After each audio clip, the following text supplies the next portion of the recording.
Bismillahirrahmanirrahim. Assalamualaikum warahmatullahi wabarakatuh. Pada kesempatan kali ini kita akan melanjutkan membahas salah satu dari part of speech. Jika kemarin saya sudah menjelaskan semua jenis part speech, hari ini saya akan sampaikan detail setiap part of speech. Salah satu part of speech yang harus dikuasai adalah pronoun, namanya kata ganti. Hari ini kita akan jelaskan secara detail apa itu pronoun dan contoh-contoh pronoun. Di video sebelumnya sudah saya jelaskan tentang definisi pronoun ya, yaitu kata ganti, kata yang mengganti sesuatu nih dia benda, seseorang nih dia orang, atau binatang kalau dia binatang. Nah sekarang kita akan belajar jenis-jenis pronoun. Pronoun itu atau jenisnya itu ada 5. Nah yang pertama pronoun sebagai subjek, kata ganti subjek. Yang kedua pronoun sebagai objek, kata ganti untuk objek.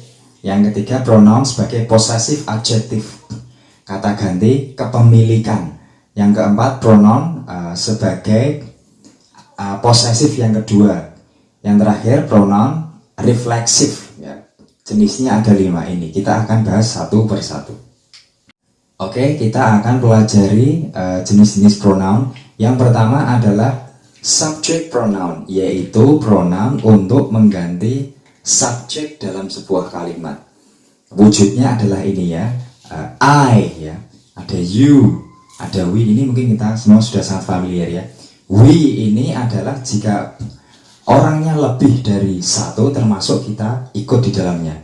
Andi and I, Andi dan saya. Nah ini kalau diganti menjadi we.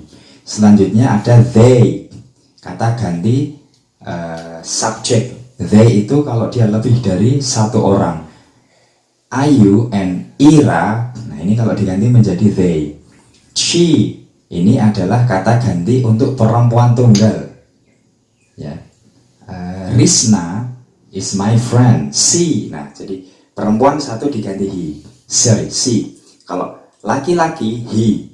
Nah Agus is my classmate, he. Laki-laki tunggal satu diganti he. It itu untuk benda. Selanjutnya adalah object pronoun, yaitu kata ganti untuk objek ya. Bedakan antara kata ganti subjek dan objek ini yang anak-anak sering kebolak-balik ya. I itu untuk subjek ya. Kalau kata ganti objek itu berubah menjadi me. Contoh, dia memanggilku.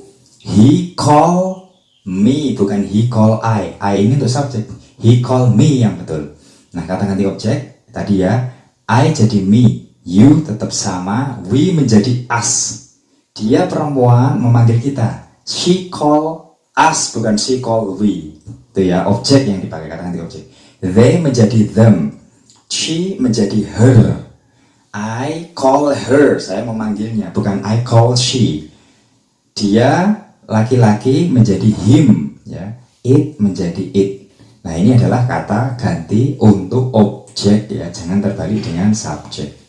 Selanjutnya adalah possessive adjective pronoun, adalah kata ganti kepemilikan, milikku misalkan. Nah kata ganti possessive adjective ini harus diikuti adjektifnya begitu ya, kata bendanya harus diikuti, harus diikuti kata bendanya gitu ya, tidak bisa berdiri sendiri. My book, buku saya. Your book, bukumu. Nah ini makanya saya titik-titik, ini artinya kata ganti yang harus diikuti dengan bendanya. I berubah menjadi my, itu buku saya.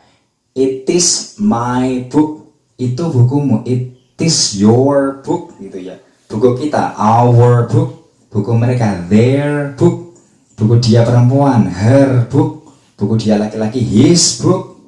Nah begitu ya, kalau ini its itu untuk benda ya. Oke, its position misalkan. Nah ini adalah possessive adjective, kata ganti kepemilikan. Nah, kata gantinya harus diikuti dengan bendanya, dia tidak bisa berdiri sendiri. Selanjutnya adalah possessive yang kedua, yaitu possessive pronoun, kata ganti milik, tetapi tidak seperti adjektif, possessive adjective yang harus menyertakan benda. Nah yang possessive pronoun ini tidak perlu menambahkan kata bendanya ya.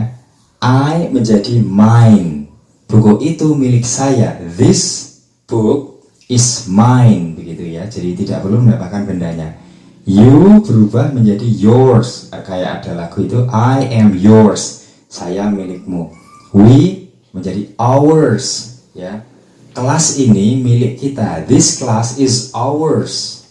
They berubah menjadi theirs, jadi ternyata mendapatkan s di akhirnya. She menjadi hers, ya.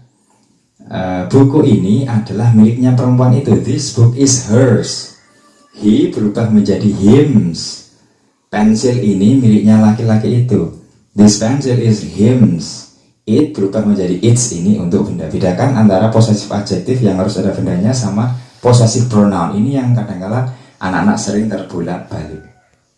Yang terakhir namanya adalah reflexive pronoun. Ini adalah kata ganti untuk menyatakan pekerjaannya dilakukan sendiri. I do myself, saya sendiri, begitu ya.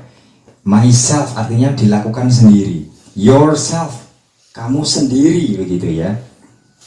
We menjadi ourselves. Nah, kalau myself, yourself, ini ourselves karena jamaknya. Themselves, ya, melakukannya sendiri. They menjadi themselves untuk refleksifnya. She menjadi herself.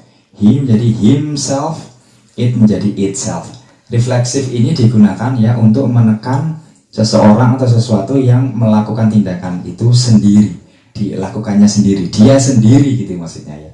Nah, inilah tadi wujud atau jenis-jenis dari pronoun ya, kata ganti yang digunakan dalam kalimat. Bedakan sekali lagi antara subject pronoun, object pronoun, possessive adjective, possessive pronoun sama reflexive pronoun.